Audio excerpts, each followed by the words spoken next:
하나님의 위로와 평강 여러분 가운데 함께 하시기를 주님의 이름으로 축원합니다. 이스라엘이 있으면 이스라엘 주변 나라들을 쭉 살펴보면 주변 나라들의 그 근거가 분명하게 나오는 나라가 세 나라가 있습니다. 암몬과 모압과 에돔입니다. 아모리 족속이나 블레셋 같은 경우는 어디서 어떻게 그들이 왔는지에 대한 출처는 성경에 불분명합니다. 어느 때부터 거기에 살았죠. 근데 여기 모압이라는 나라, 요단 동편, 아라바 골짜기라고 하는데요. 이 아라바 골짜기는 저쪽 단이라고 하는 곳 헬몬산 밑에서부터 그 계곡이 쭉 이어져서 갈릴리 바다, 요단 계곡, 사해 바다, 홍해 바다까지, 그리고 그 협곡이 아프리카까지 이어집니다. 굉장히 큰 길고 넓은 협곡인데 이스라엘이 서쪽 편에 요단강 서쪽 편에 있다면 요단강 동쪽 편에는 암몬이라고 하는 나라가 자리를 잡고 있고 암몬 남쪽으로 그 중심이 아르논 골짜기입니다. 아르논 골짜기 기억하시는 분들 계실 거예요. 아르논 골짜기 그 그랜드 캐년처럼 굉장히 깊은 협곡인데 그 고도 차이가 한 800m 정도 됩니다. 굉장히 깊은 그런 계곡이 있는데 그 계곡을 중심으로 어떤 때는 이 모압 백성들이 위로 올라와서 여기에 느보가 계속 나오는데 느보는 사해바다 북쪽 끝 동쪽에 있는 산입니다. 모세가 이 느보산에서 죽었지요. 그 느보에서 동쪽으로 한 8km 정도 가면 마다바라고 하는 곳이 있고요.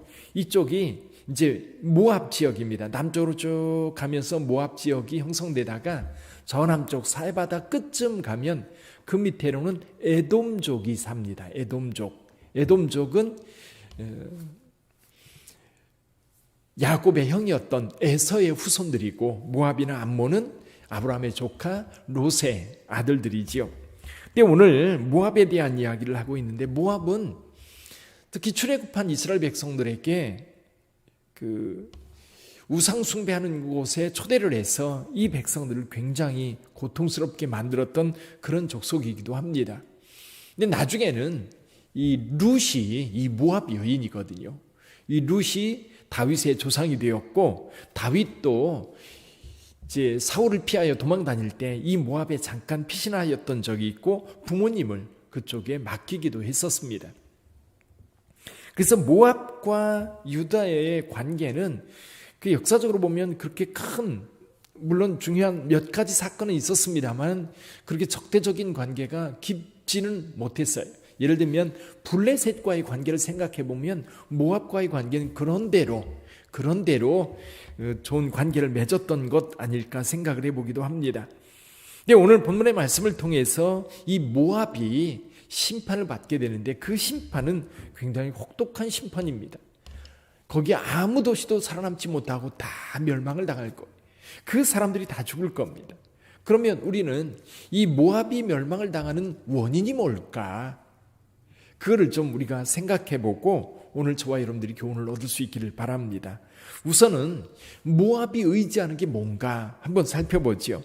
7절 한번 볼까요? 7절 같이 한번 읽어봅니다. 내가 내 업적과 보물을 의뢰함으로 너도 정복을 당할 것이요 그모스는 그의 제상들과 고관들과 함께 포로되어 갈 것이라. 아멘. 이 모압이 의지하는 것이 몇 가지가 있습니다. 모압이 의지하는 것 오늘 48장 전체를 보면 한 3가지 정도 됩니다. 첫째는 뭐냐면 포도입니다. 포도주를 통해서 그들은 경제적인 부를 이루었던 거지. 32절을 한번 볼까요? 32절 같이 읽어봅니다. 신마의 포도나무여 너의 가지가 바다를 넘어 야셀 바다까지 뻗었더니 너의 여름 과일과 포도 수확을 탈취하는 자가 나타났으니 내가 너를 위하여 울기를 야셀이 우는 것보다 더하리로다. 아멘. 여기 신마의 포도나무여 너의 가지가 바다를 넘어 야셀 바다까지 뻗었더니 이게 무슨 얘기냐면 이 포도나무의 열매로 포도주를 만들었는데 이 포도주 수출이 굉장히 멀리까지 갔다는 겁니다. 이것이 이 모압의 경제적인 유익을 주었던 거지요.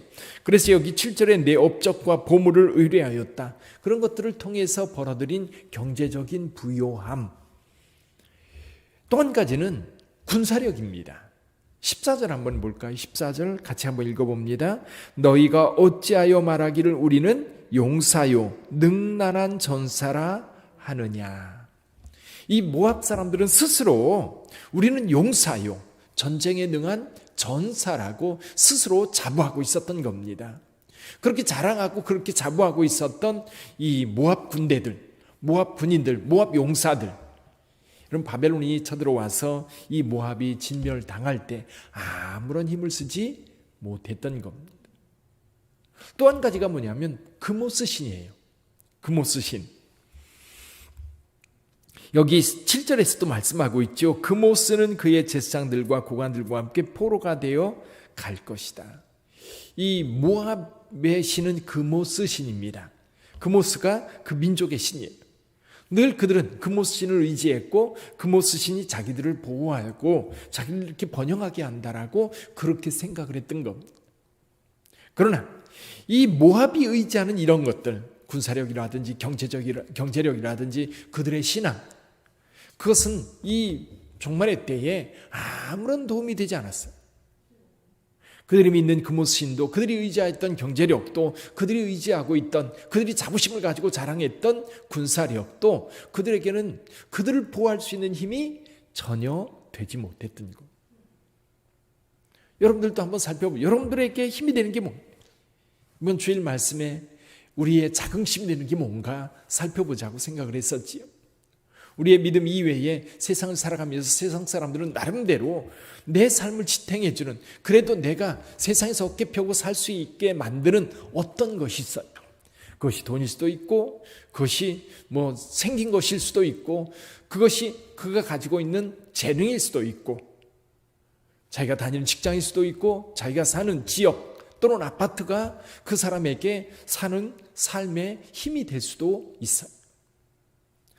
여기 마찬가지, 모압 역시 그들이 의지하고 있는 것, 경제력이라든지 군사력이라든지 또는 그들이 믿는 신, 그모스 신, 이런 것들을 의지하지만 지금 환난 날에 아무런 도움이 되지 못하고 있는 것. 그래서 저와 여러분들도요, 정말 궁극적으로 환난 날에 우리를 지켜줄 것이 뭔가, 우리를 영원으로 인도할 수 있는 게 뭘까? 우리는 늘 기도하면서 분명히 붙잡아야 할 것을 붙잡아야 합니다. 우리가 쥐었을 때에 이것이 다 사라져버릴 그것을 쥐고 있는 것이 아니라 영원히 쥐고 있어야 돼. 영원히 함께 할 수 있는 그것을 붙잡는 자가 지혜로운 자인 거지. 또 한 가지는 이 모압이 멸망하게 된 근본 원인 가운데 한 가지가 뭐냐면 교만함입니다. 우리 26절 한번 볼까요? 26절. 모압으로 취하게 할지어다 이는 그가 여호와에 대하여 교만함이라 그가 그 토한 것에서 뒹굴므로 조롱거리가 되리로다. 27절. 내가 이스라엘을 조롱하지 아니하였느냐? 그가 도둑 가운데서 발견되었느냐? 내가 그를 말할 때마다 내 머리를 흔드는도다. 자, 모압은 여호와 하나님을 멸시했어요. 유다를 멸시했어요. 그리고 유다 이야기만 나오면 고개를 절레절레 흔들었다는 겁니다. 멸시했다는 얘기지. 물론 그 멸시한 내용에 대해서 구체적으로 나와 있지는 않습니다. 근데 단 하나 생각해 볼 수 있는 것이 있지요. 이게 뭐냐면 에레미야가 예언을 할 때에 시드기야 왕 때에 모압, 암몬, 그리고 두로와 시돈 그 사신들이 시드기야에게 옵니다. 시드기야에게 와가지고 우리 연합해서 바벨론에 대적하자. 그렇게 모의를 했던 적이 있습니다.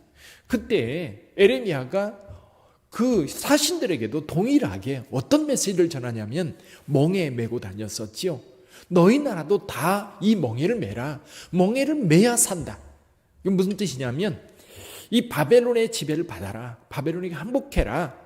유다에게도 동일한 메시지를 보내고 있지만 이 주변 나라에도 이번 기회에 바벨론에 항복하고 바벨론의 지배를 받으면 너희가 살지만 바벨론을 거부하고 거역하면 너희들도 망할 거다. 분명하게 메시지를 전했어요.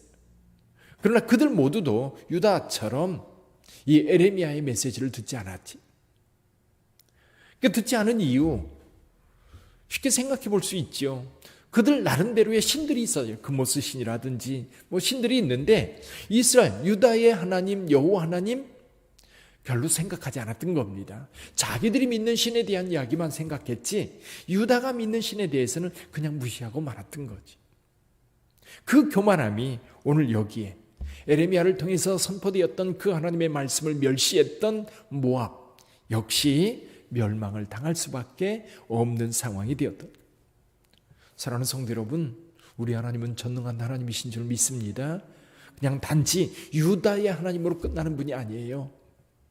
오늘도 마찬가지입니다. 저와 여러분들의 하나님으로 끝나는 것이 아니라 여러분 이 땅에 있는 모든 사람들, 이 우주 만물 모두를 통치하고 계신 하나님이신 줄 믿습니다.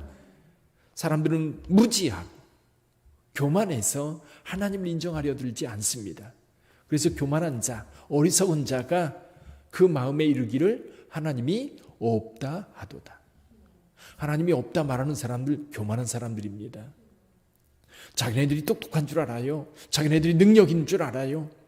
그러나 그 능력, 그 똑똑함 별거 아닙니다.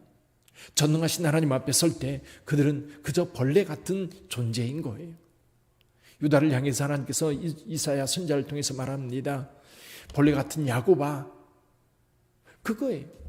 유다가 아무리 똑똑하고 아무리 능력 있고 아무리 권세가 많다 할지라도 하나님 보시기에는 벌레 같은 존재일 뿐인 거예요. 세상 마찬가지입니다. 오늘날도 그 교만하고 그 똑똑한 사람들이 정치합니다. 그리고 나를 다스린다고 말합니다. 다른 먼저 섬기던 사람들보다 먼저 통치하던 사람보다 우리가 훨씬 잘할 거라고 생각을 해요. 그러나 여러분 그렇게 교만하게 우쭐댈 때 멸망이 오는 거예요. 오늘 여기 모압도 마찬가지였던 거죠. 그러니까 오늘 저와 여러분들이 두 가지를 생각해 볼 수 있는 겁니다. 내가 세상에서 의지할 것 그게 뭘까? 하나님 더 이상 그 의지하지 않고 오직 하나님만 바라보게 하옵소서. 기도하는 여러분 되시기를 바랍니다. 또 한 가지는 뭐냐면 내가 가지고 있는 어떤 것 그것 때문에 마음이 우쭐해지고 교만해서 세상 사람들을 무시하고 또 하나님도 우습게 여기며 하나님을 믿는 믿음을 가볍게 여기는 그런 마음들은 우리 마음 속에 없는지 한번 돌아보면서 진실한 믿음으로 하나님의 백성답게 사는 저와 여러분들이 되기를 주님의 이름으로 축원합니다. 기도하겠습니다.